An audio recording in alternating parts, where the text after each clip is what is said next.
زینت تو تمہارے ہی لیے ہے، سونا اور چاندی تمہارے لیے ہے، حرام نہیں ہے، ناجائز نہیں ہے، لیکن میں دیکھ رہا ہوں میری زندگی کا آخری وقت آ گیا، میں رب ذوالجلال کی بارگاہ میں جانے والا ہوں، میں یہ چاہتا ہوں کہ اس حال میں دنیا سے جاؤں کہ میرے گھر میں سونا چاندی کا کوئی ٹکڑا پڑا ہوا نہ ہو اور اللہ کی بارگاہ میں فقیر اٹھایا جاؤ۔ یہ نبی پاک صلی اللہ تعالیٰ علیہ وسلم کی خواہش ہے کہ میں اللہ کی بارگاہ میں اس حال میں جاؤں کہ میرے گھر میں کوئی چیز رکھی ہوئی نہ ہو، سونا اور چاندی، مال و دولت، کیونکہ میرے عزیزوں اسی سے اندازہ کرو انسان اپنی خواہشات میں اتنا گھر جاتا ہے کہ اس سے نکلنا اس کے لیے مشکل ہوتا ہے، اور روح نکلنے کے وقت یہی تو تکلیف ہوتی ہے کہ کہاں کہاں کیا کیا بنایا تھا، کتنا جمع کیا تھا، حساب کرتے کرتے اس کی روح نکل جاتی ہے۔ ہم نے دیکھا ہے، میں اپنا ایک تجربہ بتاتا ہوں، عمرہ سے ہم واپس آ رہے تھے، 40 لوگوں کا قافلہ تھا، ایئرپورٹ پر پہنچے، بہت تاخیر ہو چکی تھی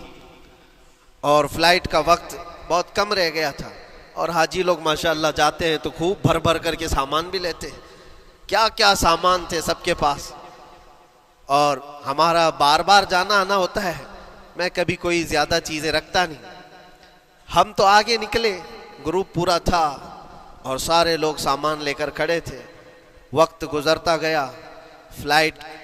جہاں چیک ان ہو رہا تھا سامان، انہوں نے کہا کہ 25 کلو سے زیادہ کا الاؤڈ نہیں ہے، اور یہاں 40 کلو لے کر بیٹھے ہوئے تھے، میرا تو تھوڑا سا لے لے،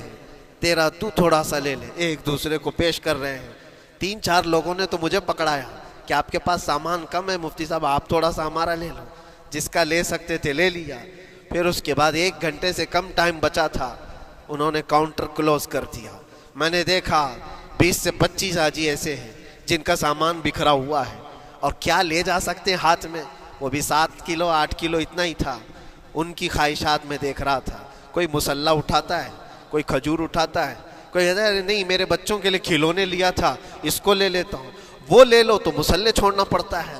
یہ لے لو تو کھجور چھوڑنا پڑ جاتا ہے، کسی نہ کسی طرح سے وہ لوگ آخری وقت 2-4 چیزیں لے کر کے نکل رہے تھے، اور بکھرا ہوا پورا سامان ایئرپورٹ پر ایسے ہی موجود تھا، 1-2 کلو نہیں کتنے کلو کا سامان چھوڑ کر کے یوں ہی آنا پڑا، یا تو پھر فلائٹ کے سفر پہ جاؤ یا سامان میں لگے رہو، 2 ہی آپشن تھے، اور کون وہ چھوٹے سامان کے لیے اپنا سفر ملتوی کرتا۔ واپس آئے، حسرت بھری نگاہوں سے دیکھتے رہے اپنے سامان کو، اور پھر اندر آ کر جب بیٹھے میرے ذہن میں یہ بات گونجنے لگی، یہی حالت ہوتی ہوگی جب انسان دنیا سے جا رہا ہوتا ہے، جب یہاں سے رخصتی کا وقت آتا ہے اور ملک الموت سر پر آ کر کھڑا ہو جاتا ہے، روح نکلنے کے لیے بھی تھوڑا سا وقت باقی ہے، بس منٹوں میں بھی نہیں رہ گیا، جب اس کو نظر آتا ہے، اب یہ سوچتا ہے اتنی نمازیں باقی رہ گئی، اتنی زکوٰۃ بھی رہ گئی، حج بھی تھا،